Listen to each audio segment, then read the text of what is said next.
The sound that finally broke me wasn't a shout. It wasn't the slam of a door or the shattering of a plate. It was the cheerful clink of ice cubes settling in a glass of sweet tea, a sound that should have meant summer, ease, and the slow, humid comfort of a Memphis afternoon. Instead, it was the punctuation mark at the end of a sentence that unmade a decade of my life. I was standing just inside the screen door, a platter of my signature spicy shrimp in my hands, the scent of cayenne and garlic a warm cloud around me. The party, our annual 4th of July barbecue, was in full swing in the backyard. Laughter and the low thrum of an all-green track drifted on the air, and through it all, I heard my husband's voice, lazy and confident, cutting through the noise with a casual cruelty he probably didn't even register. He was talking to his best friend, Chris. The words themselves were quiet, not meant for me to hear, but they found me anyway. They always did. My name is Tamara. I am 31 years old, and for the last 8 of those years, I have been married to Darnell. We had been together for 10 years in total, a span of time that feels geological when I look back on it now. Long enough for landscapes to shift, for mountains to erode into soft hills, for love to fossilize into habit. I own a restaurant, a small but beloved spot downtown called The Serving Spoon.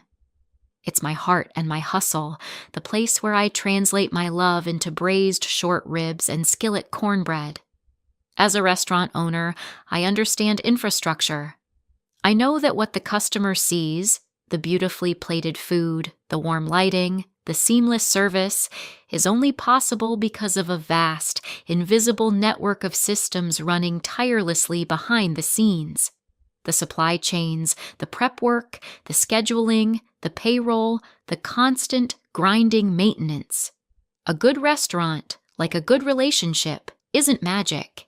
It's work.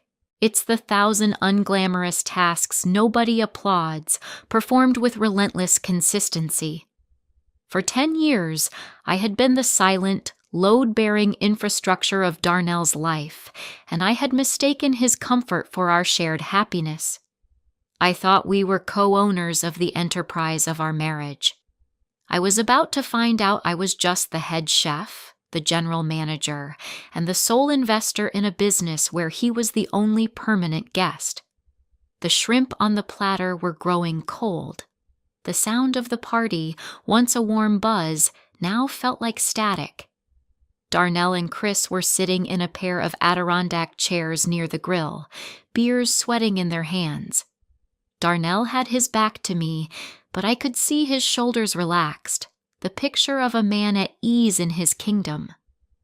Chris had been teasing him about something, and Darnell's laugh was low and rich. And then he said it. The sentence that would become the epicenter of the earthquake. Chris must have asked if he ever worried about me getting fed up, about another man trying to catch my eye. It was a joke, the kind of casual needling men do. But Darnell's answer wasn't a joke. It was a statement of fact, delivered with the unthinking certainty of a man checking the sky and declaring it blue. "Nah, man," he said, and I heard the smile in his voice. "She can't leave me." He paused, and in that pause, I felt a strange, cold stillness spread through my chest. Then came the rest. "Where's she gonna go?" Where's she gonna go? The words didn't land like a blow. They landed like a diagnosis, a calm, clinical assessment of my situation from the person who was supposed to be my partner. It wasn't a question. It was a declaration of my perceived limitations. It wasn't about his love for me or his faith in our bond. It was about his faith in my lack of options. He saw me not as a woman who chose to be with him every day, but as a tenant with a lifetime lease she couldn't break because there was nowhere else to live. He had looked at me, at my life, at the business I had built from scratch, at the woman who paid the note on the car he drove and managed the mortgage on the house he was sitting in, and he had determined that I was, for all intents and purposes, trapped. His love wasn't a garden he tended. It was a gate he had locked, believing I had lost the key. I stood there for a long moment, the screen door cool against my shoulder blades. The shrimp, which I had seasoned and grilled with such care, now smelled cloying. The laughter from the yard sounded thin and distant. No one had noticed me. No one saw the precise moment my world tilted on its axis. I turned very slowly and walked back into the cool silence of my kitchen. I set the platter down on the granite island. The sound was unnaturally loud. I looked at my hands. They were steady. I had expected them to be shaking, but they were perfectly still. In that moment, something inside me went quiet. The constant, low-level hum of anxiety I had carried for years, the worry about bills, about Darnell's moods, about keeping all the plates spinning, simply ceased. It was replaced by a profound and terrifying clarity.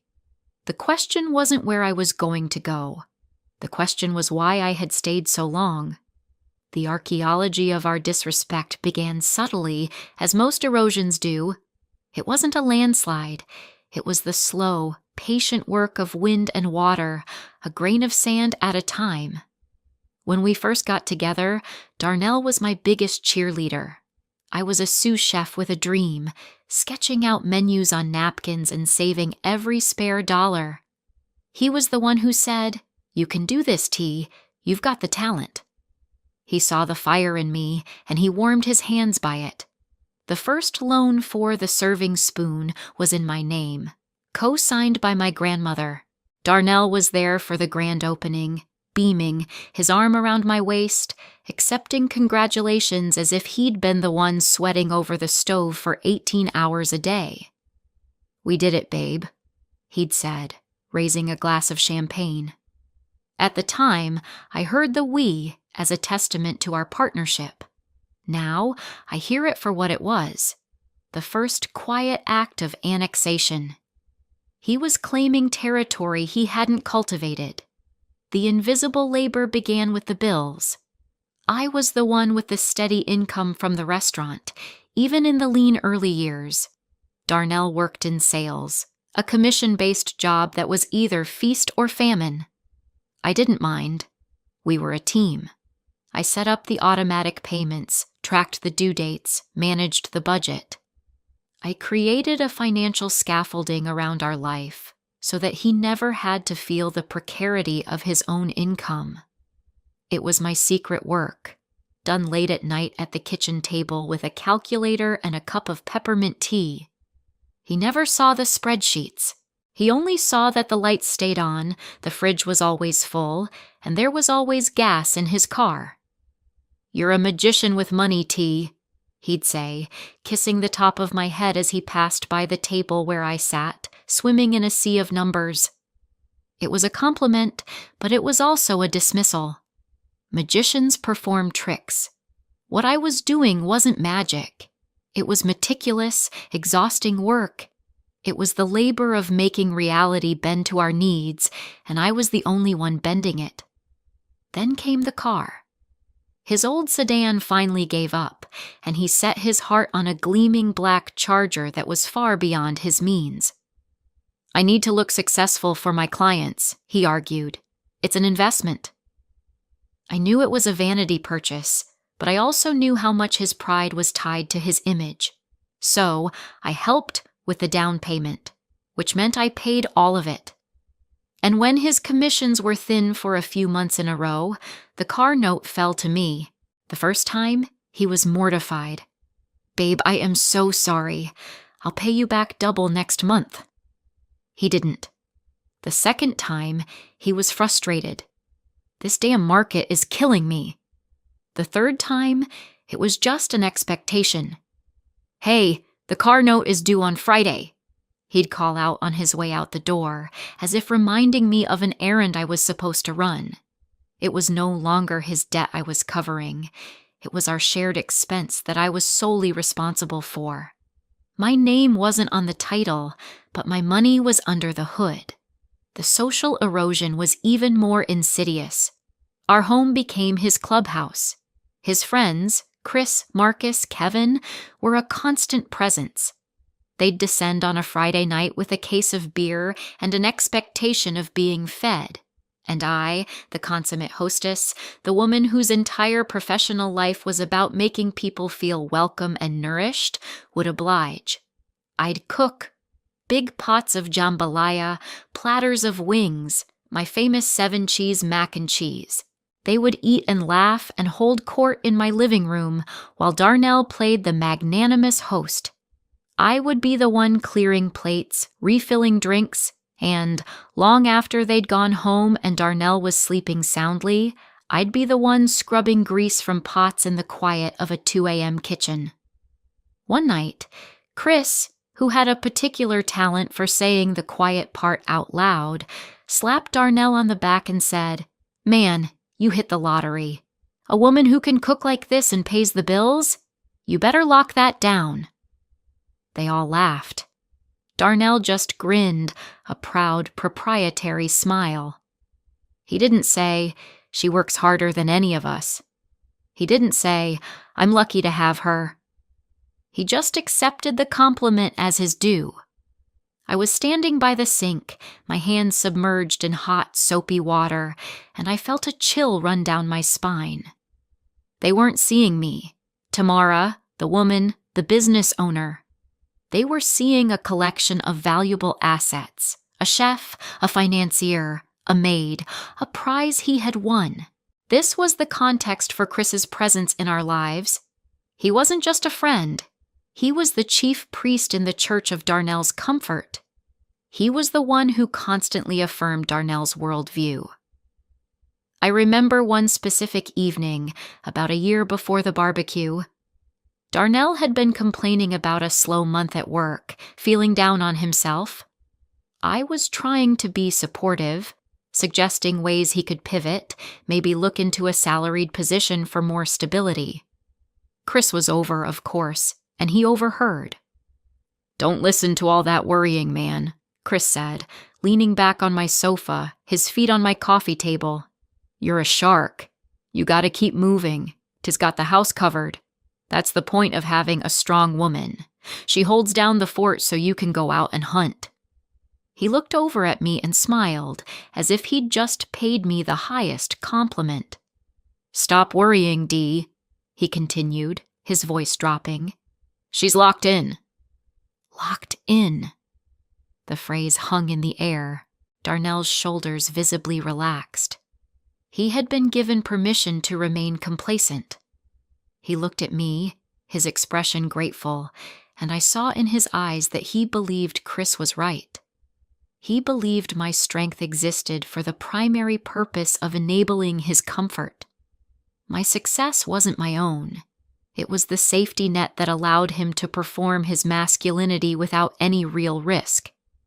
That night, I went to bed with a knot in my stomach. The word partner felt hollow, a costume we were wearing. He wasn't my partner. I was his infrastructure. There was a memory that used to be my favorite. It was from the week after we got married. We were young, broke, and ridiculously happy. We were sitting on the floor of our tiny first apartment, eating pizza out of a box because we hadn't unpacked the plates yet. The late afternoon sun was streaming through the window, catching the dust motes dancing in the air. He took my hand, his thumb tracing circles over my knuckles. "You know," he said, his voice soft and serious, "whatever happens, as long as I have you, I'm home." For years, that memory was a warm, glowing ember in my heart. It was the foundation myth of our love. But after that night with Chris, after years of paying car notes and hosting his friends, the memory began to curdle. It became a contaminated site. I replayed his words. "As long as I have you, I'm home." I used to think it meant that our love was his anchor. Now, I understood it on a more literal level. I was, quite simply, his home, the provider of shelter, warmth, and sustenance. It wasn't a declaration of love. It was a statement of dependency, framed as romance. He wasn't choosing me. He was inhabiting me. My own complicity in this dynamic was something I had to face. I was a giver. My love language was acts of service.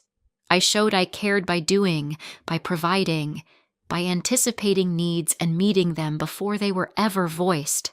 It's what made me a good restaurateur. But in my marriage, my greatest strength had become my greatest vulnerability. I had given so much, so freely, that my giving was no longer seen as a gift.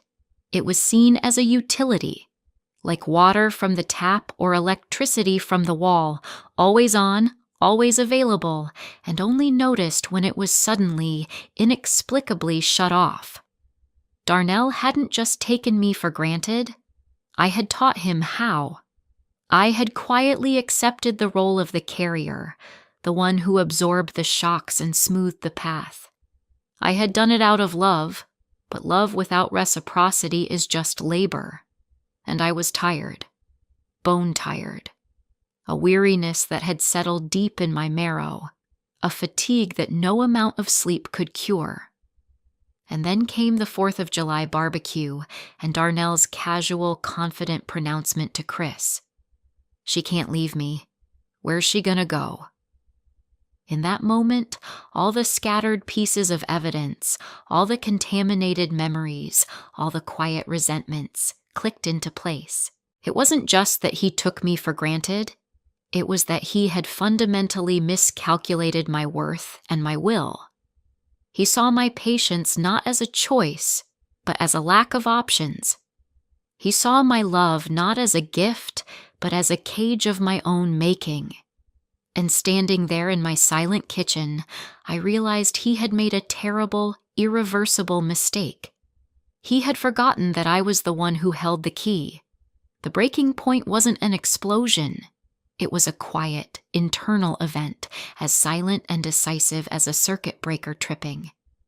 It happened 2 weeks after the barbecue.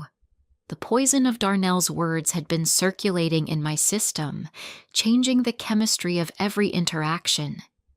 His touch felt different. His laughter sounded hollow. I looked at him across the dinner table and saw not my husband, but a stranger I had been housing for a decade. The catalyst, when it came, was Chris. It was always Chris. He was the amplifier for Darnell's worst, most thoughtless impulses. He and his girlfriend, Keisha, came over for what was supposed to be a casual double date. We were sitting on the patio, the same patio where I'd overheard the life-altering sentence. Darnell was telling a story from work, animated and charming. I was quiet, nursing a glass of wine, feeling like an anthropologist studying a foreign culture. Keisha was talking about a friend of hers who had just left a long-term relationship. She just woke up one day, Keisha said, snapping her fingers, and was done, packed her bags and bounced. I have so much respect for that. Darnell shifted uncomfortably in his chair. That's cold, though, he said. You don't just throw away years like that. Chris laughed, a loud, booming sound. He gestured with his beer bottle towards me. Darnell ain't got to worry about that. He's got a rock. He then looked directly at me, his eyes crinkling in what he thought was a warm, conspiratorial smile. I was telling him the other day, you're the most loyal woman I know. He was bragging on you at the barbecue tea. It was the cutest thing. He was like, man, she can't leave me. That's how solid you two are. It's real ride or die stuff. He delivered the words as a compliment, a tribute. He was trying to tell me that my husband had complete and total faith in me, but what I heard was the echo of the original wound, this time delivered directly, an arrow shot straight into my heart. He didn't just think it, he said it. He said it to his friends. It was part of their shared narrative about me. I wasn't Tamara, his partner. I was the rock, the fort, the one who was locked in, an immovable object in the landscape of his life. I felt the air leave my lungs. The sounds of the cicadas in the trees suddenly seemed deafening. Keisha was looking at me, a flicker of concern in her eyes. Darnell was smiling, basking in the reflected glory of Chris's praise. He didn't see it. He didn't understand the violence of those words. I didn't say anything. I just looked at Chris, my expression perfectly neutral. I let the silence hang in the air, heavy and thick. I watched the smile slowly fade from his face as he registered that I was not, in fact, pleased. Darnell finally seemed to notice the shift in atmosphere. "What?" he asked, his brow furrowing. "What's wrong?" I turned my gaze to him. The man I had loved, the man I had built a life with, and in that moment, all I felt was a profound and desolate distance. It was like looking at him through the wrong end of a telescope. He was small and very, very far away. "Nothing," I said, and my voice was unnervingly calm. "Nothing is wrong." But something inside me had clicked into place, the final piece of a puzzle I hadn't even known I was solving. It wasn't anger that I felt. It was something much colder, much quieter. It was the click of a decision being made deep below the level of conscious thought. It felt like being a chef in a busy kitchen during the dinner rush, chaos all around, tickets flying, pans sizzling, voices shouting, and then a sudden, preternatural calm. The moment when you stop seeing the individual orders and start seeing the flow, the system. The moment you know exactly what needs to be done, in what order, to bring the chaos to a close. The noise doesn't stop, but it no longer touches you. You are moving through it, but you are not of it. That was the feeling. A cool, methodical clarity. I knew with absolute certainty what I had to do next. The quiet preparation began that night.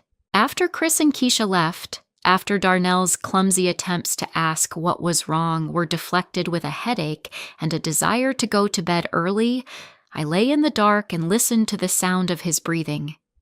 It was the rhythm that had accompanied my sleep for 10 years. Tonight, it sounded like a clock ticking down. I didn't cry. The time for tears was over. This was the time for logistics. My professional life had been a masterclass in planning, in executing complex operations under pressure. I decided to treat my departure like opening a new restaurant. A soft launch, meticulously planned in secret, followed by a grand opening that would appear seamless to the public. The next day, I began my search. During the lull between the lunch and dinner rush at the Serving Spoon, I sat in my small office, the scent of yeast rolls and roasting garlic hanging in the air, and I typed "apartments for rent" into the search bar. I scrolled through listings in neighborhoods he never went to. Cooper Young, Midtown, places that felt like they belonged only to me. I made a list of possibilities on a private spreadsheet, color-coding them by price, availability, and amenities. It was the same way I organized my vendor lists: potatoes, onions, poultry, linen service, landlord, moving company, utility transfer. The categories were different, but the process was the same. Create a system to manage the chaos. I started siphoning money. Small, untraceable cash withdrawals from the restaurant's daily take. An extra 50 here, 100 there. I opened a new bank account in my name only, at a bank we never used. I felt a grim satisfaction watching the balance grow. This was my escape fund, my first month's rent and deposit fund. It was the tangible form of my resolve.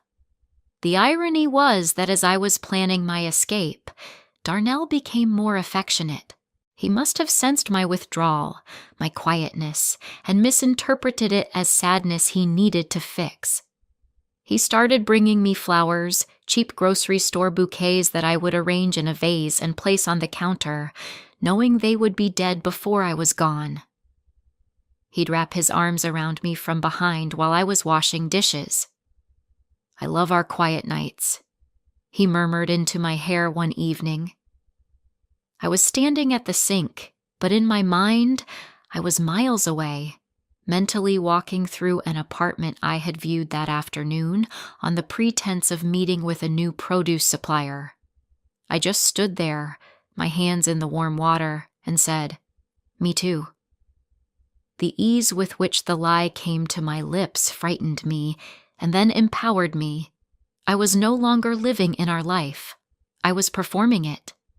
He asked me what I was working on one night as he came into the living room. I was on my laptop, comparing moving company quotes. I clicked over to my restaurant's inventory spreadsheet without missing a beat. "Just some work stuff," I said, my voice even.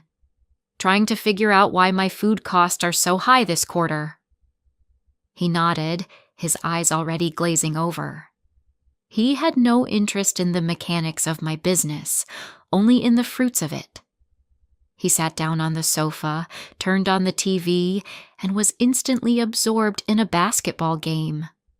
I looked at him, the flicker of the screen illuminating his oblivious face, and I felt a pang of something that wasn't quite pity, but close to it.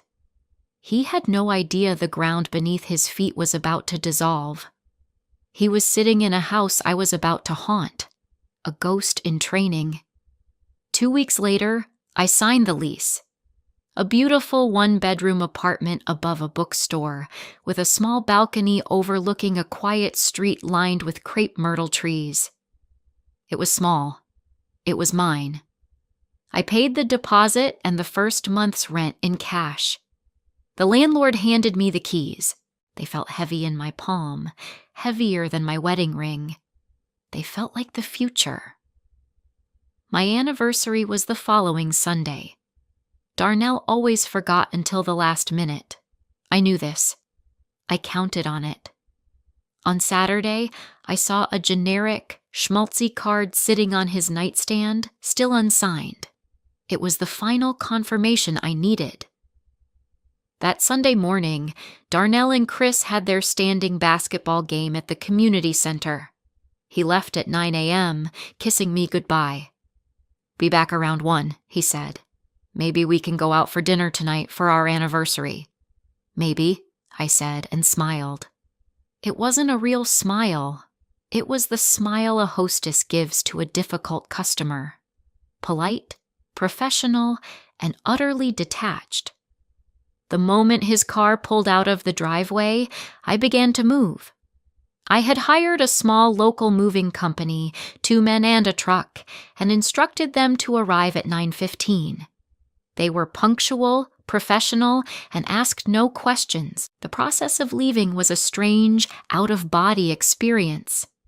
I moved through the house, the home I had curated and cared for, with a surgical detachment.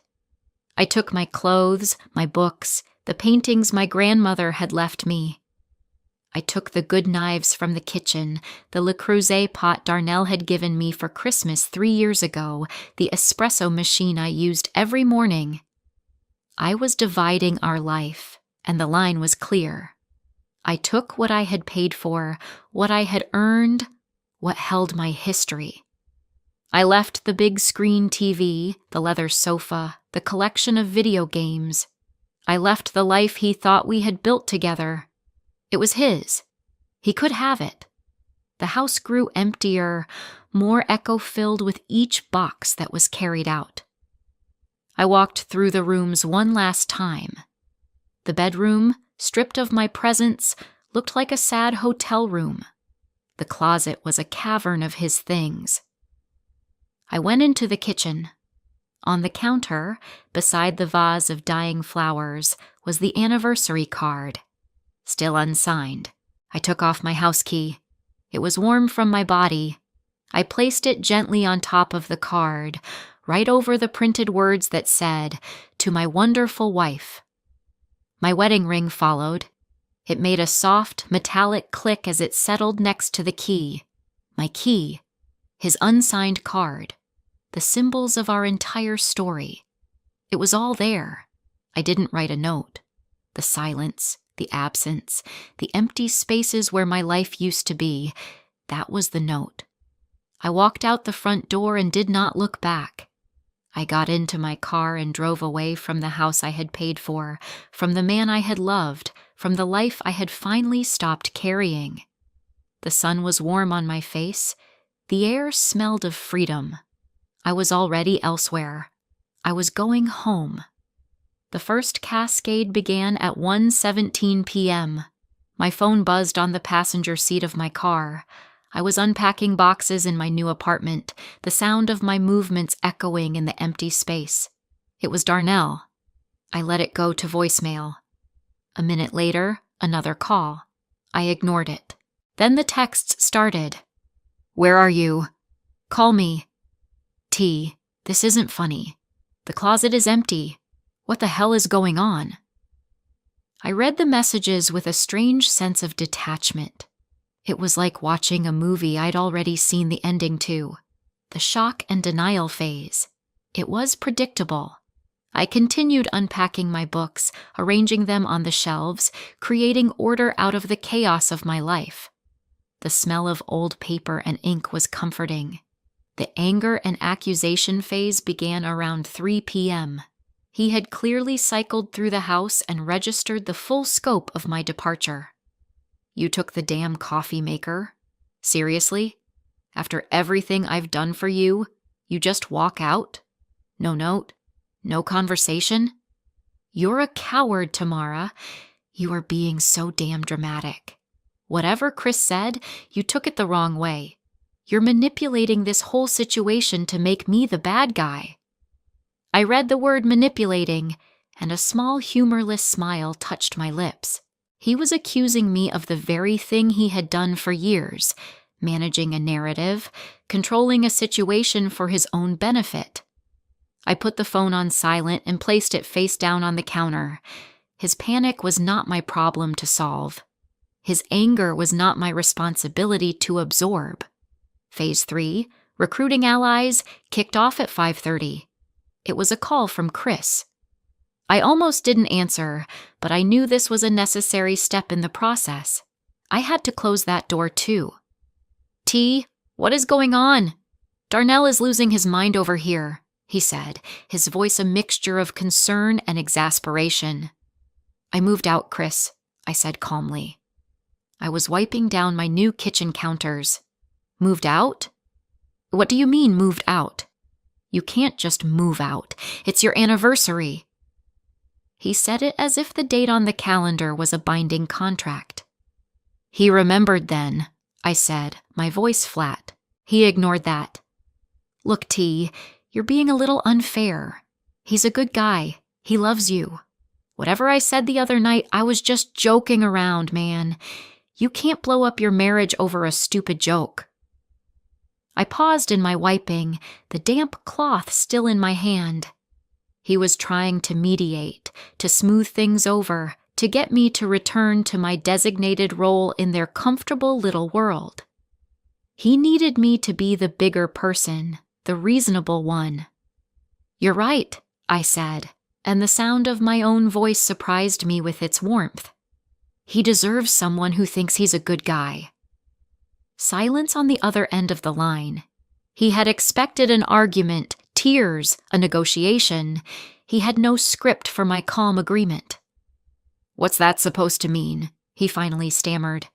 "It means I'm done, Chris. Thank you for your concern." I hung up the phone before he could reply. The negotiation and false remorse phase arrived via a long, rambling voicemail Darnell left around midnight. His anger had burned itself out, replaced by a pleading, desperate tone I hadn't heard in years. "Babe, please, just talk to me. We can fix this. Whatever you need, I'll do it. You want me to help more around the house? Done. You want me to stop having the guys over so much? Done. I'll get a second job if I have to. I'll do anything. Don't throw away 10 years, T. Don't throw us away over one stupid sentence." I listened to the message, my head resting against the cool glass of my new living room window. I could see the lights of the city twinkling below. He was offering me everything now that I was gone, now that his comfort was threatened. His promises weren't born of love or a genuine desire for partnership. They were born of panic. He wasn't trying to win me back. He was trying to hire his infrastructure back. I texted him a single reply. "I'm not throwing it away, I'm putting it down." The raw vulnerability I had been waiting for came the next day. He called, and this time I answered. His voice was raw, broken. All the bluster and anger were gone. "Why?" he whispered. "I don't understand. I thought we were happy." "You were comfortable?" I corrected him gently. "That's not the same thing." "But," "that thing I said to Chris, that's not what I meant. You know that's not what I meant." "What did you mean, Darnell?" I asked, a genuine question. I wanted to hear his logic, the story he told himself. There was a long pause, and then he said it. The line that revealed everything. The structural flaw in his entire understanding of love. "I said that because I believed in us," he said, his voice thick with what he thought was profound sincerity. "I believed we were solid, unbreakable. That's a good thing, T. I said it because I trusted you." And there it was. In his mind, his statement wasn't dismissive. It was a compliment. He had confused possession with partnership. He had mistaken my endurance for an unbreakable bond. His belief in us was a belief in his right to my unwavering presence, regardless of his own effort. He didn't have to tend the garden because he believed the flowers were immortal. He didn't see love as a daily verb, but as a permanent noun. He trusted me not to leave, but he had never worked to make me want to stay. I listened to his breathing on the other end of the line. My silence was my final response. It was a silence that said his definition of us was precisely the problem. It said his trust wasn't a gift, it was a burden. It said that a love that cannot imagine its own loss is not love at all. It is entitlement. "Darnell," I said finally, my voice soft but firm, "you didn't lose me. You forgot where you put me." I ended the call. The cascade was over. The silence that followed was my own. The first few weeks were a strange mix of grief and liberation. I grieved the man I thought I had married, the future I thought we were building. But that grief was clean, sharp, unlike the dull, chronic ache of the life I had left behind. The liberation came in small, quiet moments. I reopened the serving spoon. The truth was, the restaurant had been suffering under the weight of my exhaustion. My creativity was stifled, my energy depleted by the constant emotional and domestic labor at home. Now, with my focus singular, with all my energy my own, it began to thrive. I created a new menu, inspired by a lightness I was beginning to feel in my own spirit. I hired a new pastry chef. I was there from dawn until long after dusk, but this work was different. It nourished me.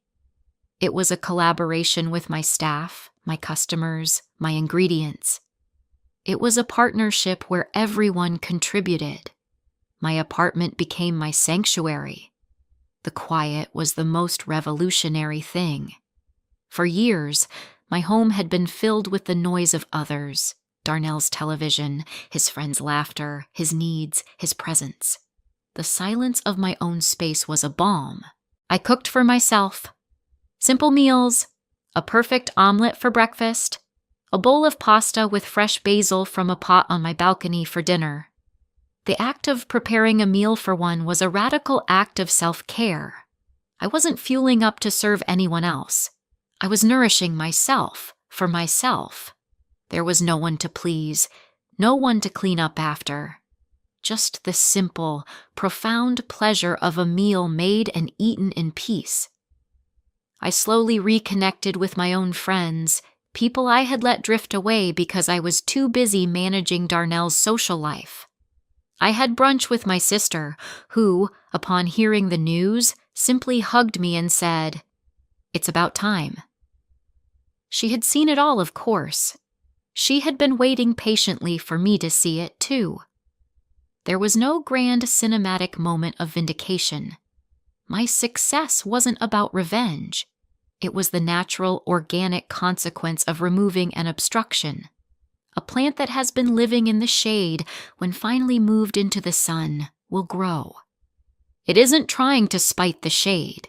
It is simply, finally, able to become what it was always meant to be. My life wasn't better because Darnell was suffering. It was better because I was no longer suffering for him. My peace was the vindication. About 6 months after I left, he came to the restaurant. It was a Tuesday night, slow and rainy. I was at the host stand, going over reservations, when the bell over the door chimed. I looked up and there he was. He looked smaller, thinner. The easy confidence he always wore like a well-tailored suit was gone. He looked ordinary. He stood there dripping rain on the welcome mat, looking lost. "Hey, T," he said, his voice quiet. "Darnell." I nodded, my voice even. There was no anger, no bitterness, just a vast, calm distance. "Table for one?" He flinched slightly at the question, then gave a weak smile. "No, I was in the neighborhood. I heard the place is doing great. It looks nice." "Thank you," I said. "We're happy." An awkward silence stretched between us. He was searching for something in my face, a flicker of the old affection, a hint of regret. He found none. "I miss your cooking," he said finally. It was the most honest thing he could probably manage. I gave him a real smile then. It was gentle and a little sad. "You can make a reservation like everyone else," I said. It wasn't a cruel line. It was a factual one. He was no longer the owner of the franchise. He was just a potential customer. His special access had been revoked. He understood. He nodded, mumbled something about being glad I was okay, and then turned and walked back out into the rain.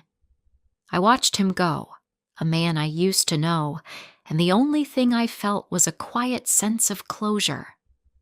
The account was settled. There is a myth about the strong woman.